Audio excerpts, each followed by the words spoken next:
with clarifying their capital gains tax deferral options. Now, having a clear plan is the enemy, and using a proven tax deferral strategy such as the Deferred Sales Trust is an amazing way for you to create and preserve more wealth.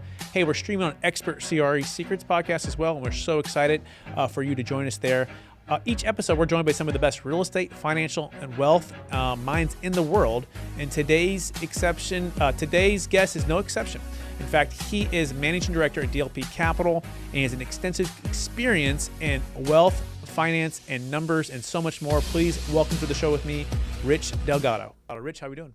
Brett, doing very well. Thank you. Thank you for having me on the podcast. Absolutely. Excited to have you here. For our listeners or anyone who's listening for the first time, would you give them a little bit more about your story and your current focus? Absolutely. So I've started my career in New York out of Deloitte & Touche. Never did a normal audit, got into a specialized group, reverse engineering securitizations. So it's launched and propelled my career in structured finance, spent the better part of 30 years with mainly two large public companies where, again, I ran all of the capital markets, all of the securitization work, all of the financing work, and the investor relations. So again, when I thought my career was going to need a little bit of a pause and just take some time off to relax, I wound up meeting Don Wenner from DLP Capital, our CEO, and my 6 months that I was planning to take off turned into 6 weeks. So started with DLP about 4.5 years ago, and I helped the company really just raise equity and raise debt. A lot of the same stuff I was doing, slightly different asset class. Amazing. You know, Rich, I believe we've all been given certain gifts in this life, and these gifts have been given us to be a blessing and help to others. So before we dive into the major topic today, which is kind of building and creating wealth with DLP Capital, I want to take one other step back. You know, maybe the days back in New York when you're the younger Rich, you know, what would you say that one or two gifts that you believe you were given, and how does that help how you help and bless people today? I would say probably starting with relationships. I grew up in a deli. My dad owns a deli in New York and still there after 55 years. And I worked a lot with folks in terms of interaction.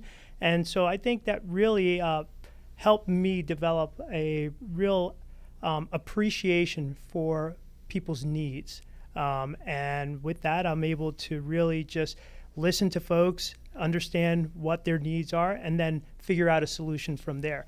I've always been blessed to work with numbers. My dad always started us off with merchandise and doing a cost up and adding on, and then it was working at the cash register, and you couldn't use the cash register to tell the change. You had to calculate it. So again, that's always helped out, and so I've developed an affinity for just mathematics, numbers, economics, and here I am.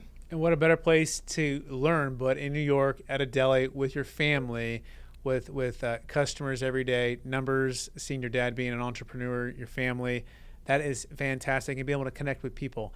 So let's dive into the topic at hand. So what would you say is the number one secret from the inside now for 4.5 years with DLP Capital that DLP Capital has been able to do to, you know, create and preserve more wealth for families and for investors? And honestly, it's the easiest thing in the world, Brett. It's do what we say we're going to do.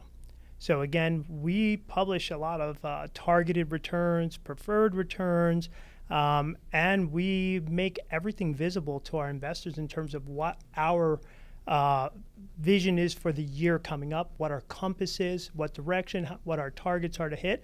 So it's really doing the hard work to commit and accomplish those goals. And we do that through different rhythms throughout the year, throughout the quarter, throughout the week. And so that really helps us produce great returns for our investors and consistent returns. So it sounds like doing what you committed to doing, but not only that, doing the disciplines necessary in order to basically prepare and plan to win. Is that a fair summary? That's exactly it. And it's preparing to win. That's a big point because, as you know, there are a lot of folks out there who have the desire to win and they have the will to win, but they don't have the will to prepare to win. And that's a big portion of our success is that preparation. So let's talk about that a little bit more. I think this is a key point. Now I think over 350 employees, right? Not including even maybe additional employees out in the field, right? But talk about how the momentum is sustained quarter after quarter, year after year. what's the secret, or you can start with yourself. How are you doing that? And collectively, how are you seeing DLP as a whole with the leadership and the team members being able to sustain that momentum?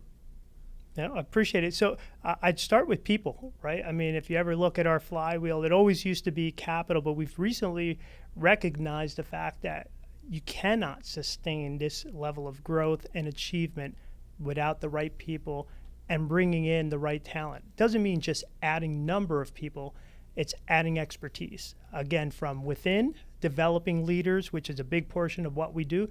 But then when there's, a different business, or if we're starting something new, again, like we just got into RV camp communities, it's finding the right talent that can help you grow that successfully.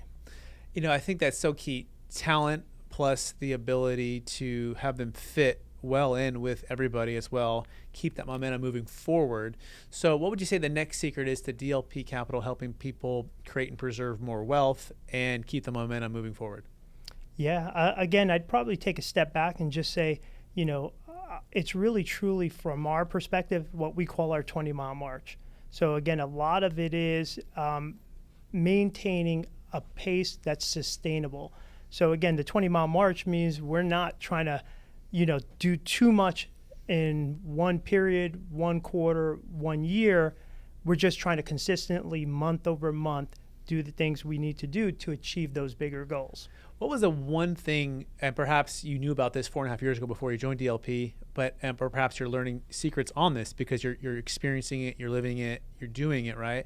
What would you say helped you personally not overexert or go let's say the 40 miles, if you will, in the analogy, right, versus just 20 miles every day? What's the practice that helps you to stay within sync and balance? Yeah, I'll admit that it took a little adjusting too, because I was always trying to go 200 miles an hour all the time. That's not sustainable. You get burnt out.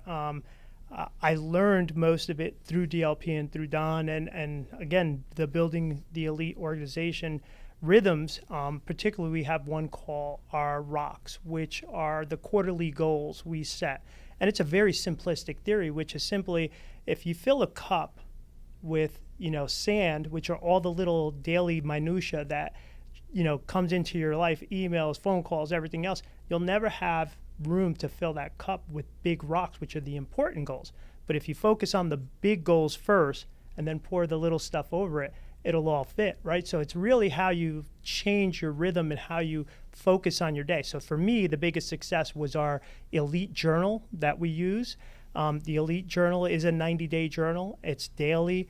It helps you look at your day, get it prepared for the next day, but then also what went well, what didn't go well. So it keeps you on track, making sure that you're always focusing on those important goals. So well said. And it's so simple. Yeah, it's not easy. It's easy, but it's not necessarily easy to keep the disciplines going.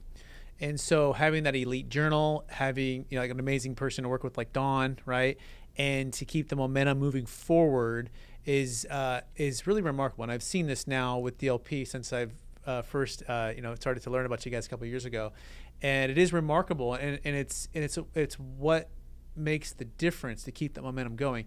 What other secrets or thoughts would you say is to DLPs keeping the momentum going, as well as unlocking freedoms for families and clients through performance of investments? Yeah, I will say you used the word discipline several times. It is the discipline.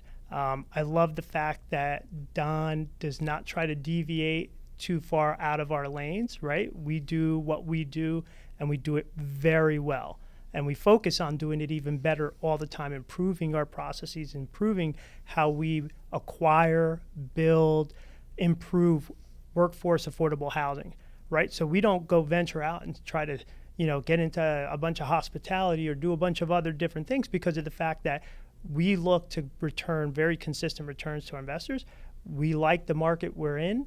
We do it extremely well, and we stay focused. So it's the discipline of saying no to a lot of things that come up in front of you and being able to stick to the plan. Excellent. Let's dive into some of those specifics, right? We'll talk about the DLP Buildings Communities Fund, right? And let's just dive into a little bit about what you're liking about the opportunity in the future, what we're seeing now with even maybe just alleviate concerns with cost to build? I know interest rates have also obviously increased drastically in the past year, but talk about how the DLP Buildings Fund's outlook is looking for you and what you like about it. Well, I'm an investor in the Building Communities Fund, and I love the fund itself, and I think it has great prospects. First and foremost, we can build in today's environment. We can build brand new workforce affordable housing cheaper than we can buy an existing building in different markets, right? So if we can go in there and get a brand new 2023, 2024, 2025 building with brand new units, brand new appliances, brand new construction, and own that at a better basis, right? It's an easy no-brainer. So I like it from that perspective. I also think long-term it's going to produce the highest returns of all of our funds because of the fact that we can acquire it at a better basis. And again, it's a fund that is growing. It has, about 10,000 units that are in some form of development right now, but easily I can see that being 100,000 units in just a few years. Fantastic. Now dive into that model a bit of, it's like a REIT, right? Where you're investing into shares that goes and builds these assets, right, over a period of time, and a chance to diversify, have multiple assets, right? But also the ability, in case you need to raise your hand, you might need to get out in a year, or at least a portion of that. So talk about the rhythm and the pace of an investor's piece of capital, if they're investing in that, and how that might go well for their, I call it maybe once a year liquid, right? Is a good way to put about it, right? Versus some other asset types that are maybe specific, but are 3 to 5 years or 7 to 10 years, but it's only that one project, and that lack of diversification could put someone at risk. Yeah, so you hit a lot of the hot buttons and why we love our funds and how they're structured. Interestingly enough, the Building Communities Fund is the only of our 4 offered funds today that is not a REIT, but it is something we're looking at potentially changing, which is just simply a tax election. But our housing fund, our lending fund, and our preferred credit fund are all REITs. The beauty is they're all similarly structured in the sense that you are not investing in any particular asset or property, right? So similar to a syndication where folks invest in one property, that can go really well, but it can also go really poorly. And we've seen a lot of instances where investors lose money because of that one asset. The beauty of our funds is you're investing in a fund with a pool of assets, whether it's a pool of loans in our credit funds, the lending fund and the preferred credit fund, or a pool of properties. So we have communities. Today in the housing fund, we have 62 communities. We now have, probably about 10 communities in the Building Communities Fund that are all in that process of some stage of development. And it's a beautiful thing because you have diversification, you have geographic distribution, all of which are very important from a risk mitigation standpoint. And then to the point of access to liquidity, all of our funds are liquid. Our 2 credit funds have 90-day liquidity. You can get out anytime with 90 days notice. And then our housing fund and our Building Communities Fund offer annual liquidity. So you can get out in whole or in part every year. You could take a little off the table, or you could take your whole investment back out. Very unlike most real estate funds where you are locked out for 3, 5, 7 years. I absolutely love that the value of every day and every way you get a little better, in the sense that you guys are looking at ways to improve not only the diversifying the risk, lowering the risk, but improving the processes and the outcome for the clients. If they need or want some liquidity, they have some form of liquidity, right? If they want growth and big opportunity, they have that in the buildings fund. Of course, the lending fund has consistently returned over 10%. Knock on wood, continually, right? And it's a great opportunity to get that cash flow coming in right away. On the buildings fund, I know it's paying about an 8%. I also am curious about the overall debt. Someone might say, "Wow, but Rich, isn't it really expensive because debt has increased?" What type of leverage is on some of these assets as it pertains to building? In other words, how much is equity going in, percentage of a building versus the debt? And what's maybe the blended interest rate? Anything concerned there? Or have you been able to fix a lot of that right now so we're not subject to big adjustments? Yeah, so again, a lot there as well. We'll start with the fact that the Building Communities Fund targets a 13% return and it pays 8% preferred. And that's a big important point because all of our preferred returns are ahead of our management fee, which means we put our money where our mouth is. We don't get paid until you get your preferred return. And that's paid 2% per quarter, which is meaning you're going to get liquidity and cash flow throughout the year, and then all of the excess is paid at the end of the year. Last year, it produced a 13.11% return. And again, that was in a difficult, challenging interest rate and just overall housing market, and we still produce great returns. A lot of it stems from the fact that, again, we are focused on really achieving those numbers, right? The housing fund, another great example, was 12.97% return, targets 10 to 12%. Again, takes a lot of hard work, doing the things you need to do, putting the work and the effort in to improve the properties to create value, right? Value doesn't magically happen. In fact, values went down for most real estate funds last year. We were able to still produce a net positive adjustment. Excellent. Now on the debt piece for the DLP Buildings Fund, how does that look? Any concerns there? I think that feels like out of the clients that are investing with us, that seems to be the number one thing is it's not the operations problem, it's not the occupancy, it's not even the NOI, it's a debt challenge that most people are facing, right? So how is debt affecting the Buildings Fund, if at all? So again, we've been very successful at obtaining leverage, getting financing for our projects.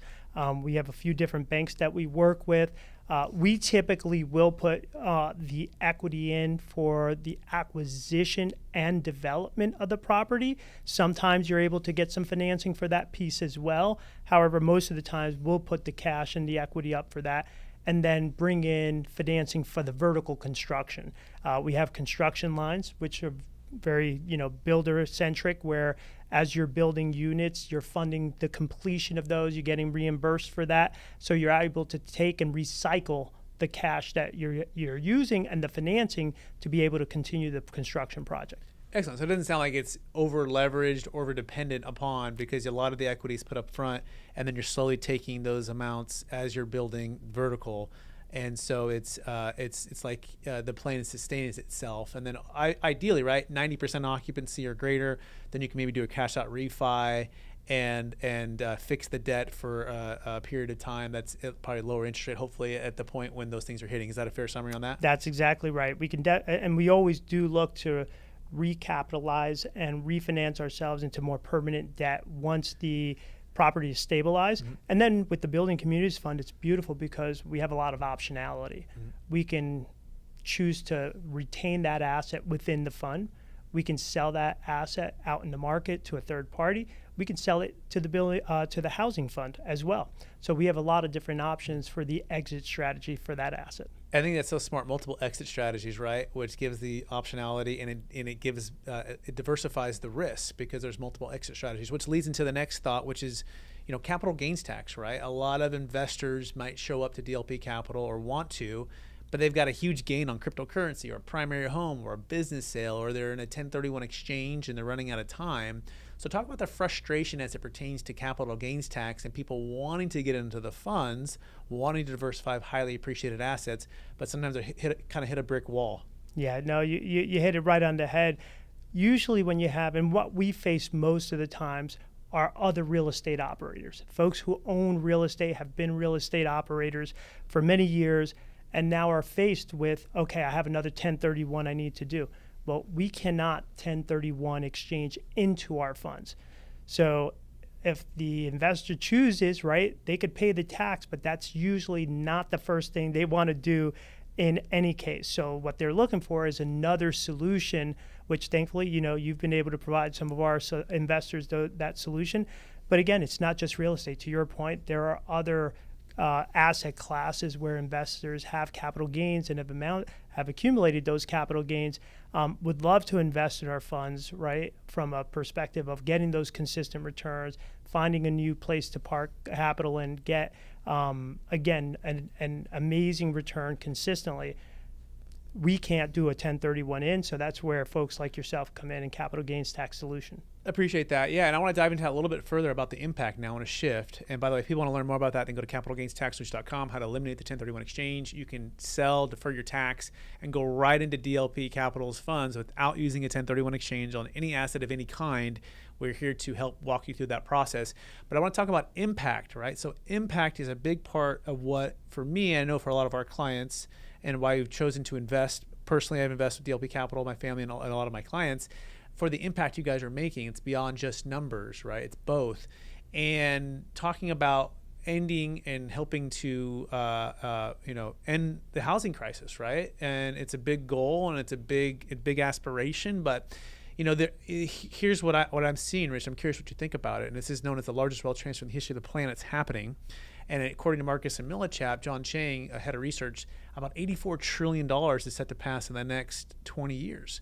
This is known as the largest wealth transfer in the history of the planet. And this is tied mostly commercial real estate, high-end primary homes, and businesses, of which 50% of that wealth across America are those three assets as well. These are illiquid assets that a lot of people want to make an impact, want to make a difference, but feel trapped by the capital gains tax, trapped by the estate tax. But just talk about even just a percent or 10% of that $84 trillion being able to be unlocked and invested into Buildings Community Fund, the housing fund, right? The lending fund, and the difference in the impact that could make for DLP, for investors, and for the housing crisis. Certainly. And there's two different components of that. I mean, I'd love to come back and talk a little about impact in a different way, the impact we're making in communities, and again, over the housing crisis. But if you think about just the impact we're making from an investment standpoint, right? The beauty of our funds is they're all evergreen, which means an investor can come into our funds and they can be in that fund for 10, 20 years, right? As long as they want to, which is very difficult to do in other funds and especially of alternative assets. So that's a great aspect of the way we structure this, because again, take your 10% that you mentioned. It's easy to double that 10% in 5 to 6 years, right? Which means you can quadruple it in 10 to 12 years, right? And now you're talking great generation of wealth.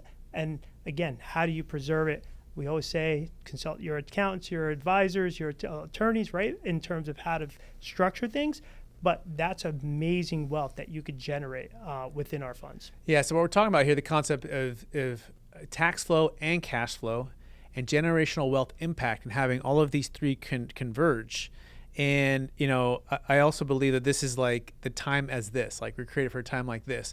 And my thought is it's the reverse Tea Party, Rich, right? If you remember, before we were a nation, those that were fighting against the British rule were saying, look, this is too much tax for not a lot of representation. Now we've gone on and our nation is, 200 plus years old, and we've amassed what might be the biggest and the largest amount of wealth in the history of the planet. And so the impact that it can have, or we fumble. And the fumble can be, no matter what side you vote for, the government not being very efficient with solving the multifamily housing crisis or housing crisis in general, and or just not being very efficient with the tax dollars, right? So to keep it in the hands of the people and to be able to invest and make an impact for communities, I think is tremendous, right? Which leads into talking about the, how many housing units we're short and what the vision is to keep, to have for DLP to make a difference in that. Yeah, so I appreciate that, and I'll tell you, I'm from a personal perspective, right? I believe in our mission, our purpose, right, in making that impact and really solving that workforce affordable housing crisis. Today we're short over 5 million units, right? When you think about it, and we've actually crossed that threshold of affordability. Over 50%. We're now where the average rent is 30% of the median income. So again, that means for many folks, they're just priced out. They have no place that they can go to.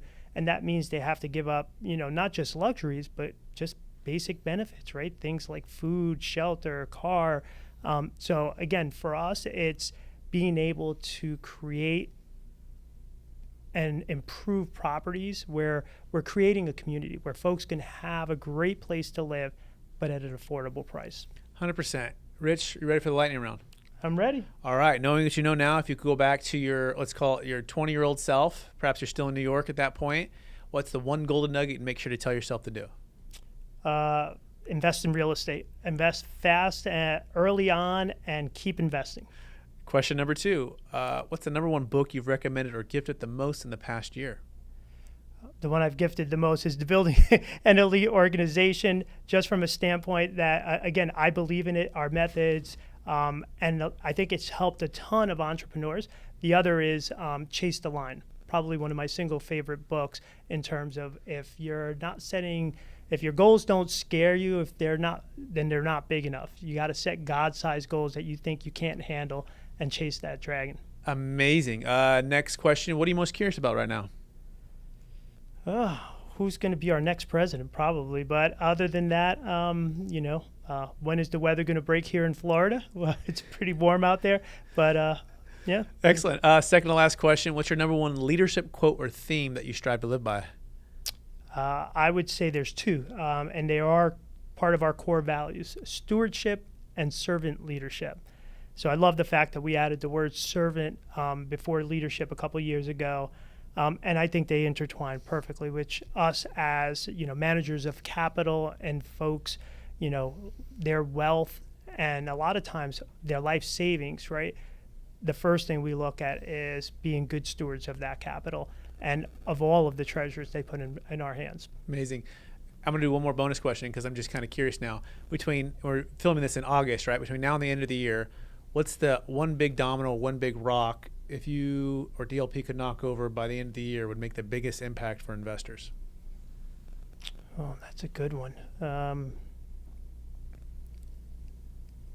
I would say if we could find cheaper cost of capital, and there are pockets out there, we're working on that in different structures, that helps just increase returns plus lowers risk.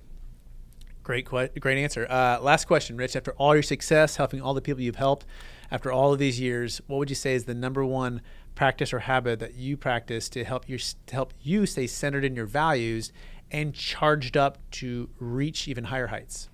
For me, it's very simple. I have a very structured morning routine where it starts off with prayer, meditation, journaling, and a little bit of exercise, and that keeps me, sustains me, and that's how I keep going. Amazing. Rich Delgado, I want to thank you for being on the show. I want to thank you for sharing so much wisdom with us. A ton of content here in just a few minutes. I want to encourage you to keep using the gifts you've been given, which is connecting well with great people, and also understanding numbers to an intricate part where that it can make an impact for people's lives. So for people who want to get in touch with you, would you remind one last time what's the best place for them to find you in DLP Capital? Yeah. I would say go to our website, dlpcapital.com. All of our information is out there. You can reach me at richdelgado@dlpcapital.com. Again, I think if you wanted to reach any of our members, all of our information is on the website. Amazing. Thanks, Rich. Also want to thank our listeners for listening to another episode of the Capital Gains Tax Solutions Podcast, also streamed on Expert CRE Secrets Podcast, where we believe most high net worth individuals and those who help them, they struggle with clarifying their capital gains tax deferral options, not having a clear plan is the enemy, and using a proven tax deferral strategy such as the deferred sales trust and investing with amazing companies like DLP Capital is some of the best way, if not the best ways for you to create and preserve more wealth and make an impact. If we could be of any service to you, please go to capitalgainstaxsolutions.com. Please rate, review, subscribe. Please share this with someone who can be inspiration and impact to. We appreciate everyone out there, and we will talk again real soon. Bye now.